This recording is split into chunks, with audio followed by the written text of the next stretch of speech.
Hello friends, welcome back to my YouTube channel. और आज की कहानी का शीर्षक है श्राद्ध की दक्षिणा। तो चलिए स्टार्ट करते हैं आज की कहानी।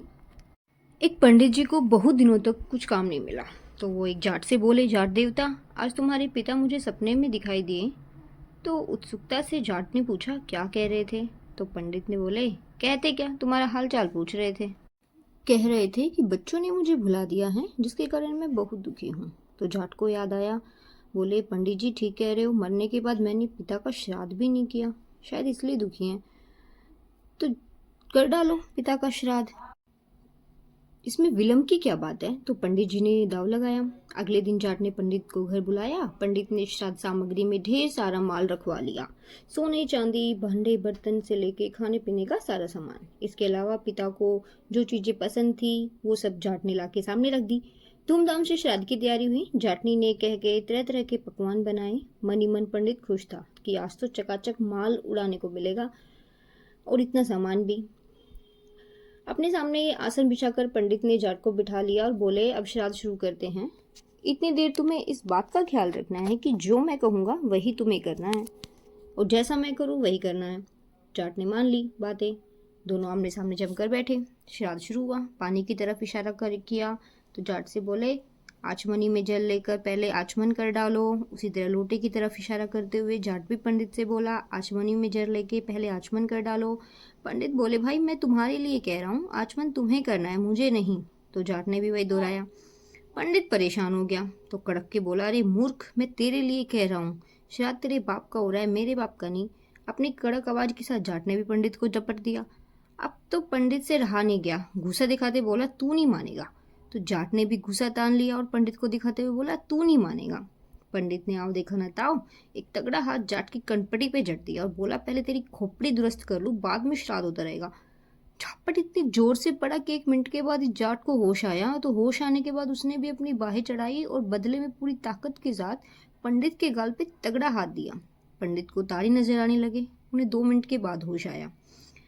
अब क्या था, पंडित जाट दोनों क्रोध से भरे थे। लात घूसों से श्राद्ध होने लगा। पंडित जितनी लातें लगाता उतनी लातें जाट को भी लगाई। अब जाट के शरीर पर जिस जगह पंडित का घूसा पड़ता उसी जगह पलट कर जाट भी उसे घूसे धर देता। मन ही मन पंडित जी सोचने लगे, मूर्ख से पाला पड़ा है। उन्होंने कई बार जाट को समझाया, लेकिन जाट की समझ में कुछ ना आया। नतीजा ये कि फिर बात बढ़ी और दोनों ने गुत्थम गुत्था होकर लड़ने लगे। कभी पंडित नीचे होते तो कभी जाट के नीचे होने की बारी पंडित की। अब आपस में देर तक लात घुसे उठा पटक का दौर चलता रहा और लास्ट में मैदान छोड़ के पंडित को भागना पड़ा।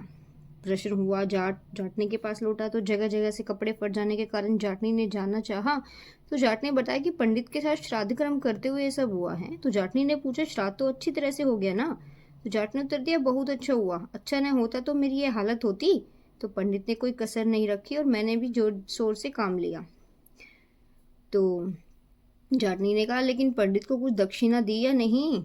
तो दक्षिणा तो कुछ नहीं दी, हम लोग श्राद्ध में इतने मस्त थे कि पंडित की दक्षिणा का भोजन का ख्याल ही नहीं आया। बेचारे पंडित बिना दक्षिणा के ही लौट गए।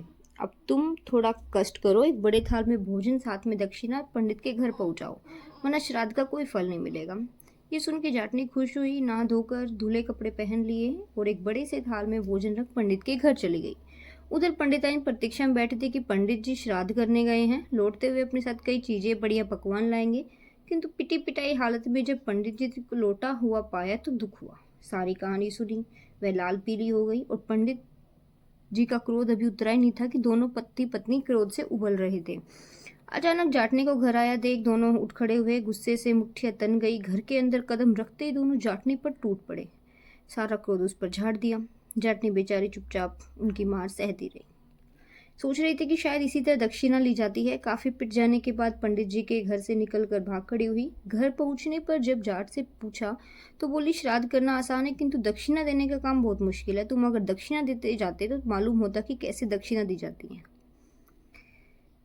तो ये थी हमारी श्राद्ध की दक्षिणा, पंडित और जाट की कहानी। आपको ये कहानी कैसी लगी नीचे कमेंट करके हमें ज़रूर बताइएगा। और अगर आपको ये कहानी पसंद आई हो तो अपने दोस्तों के साथ ज़रूर शेयर करें, और ऐसी प्यारी कहानियाँ सुनने के लिए हमारे यूट्यूब चैनल से जुड़े रहें।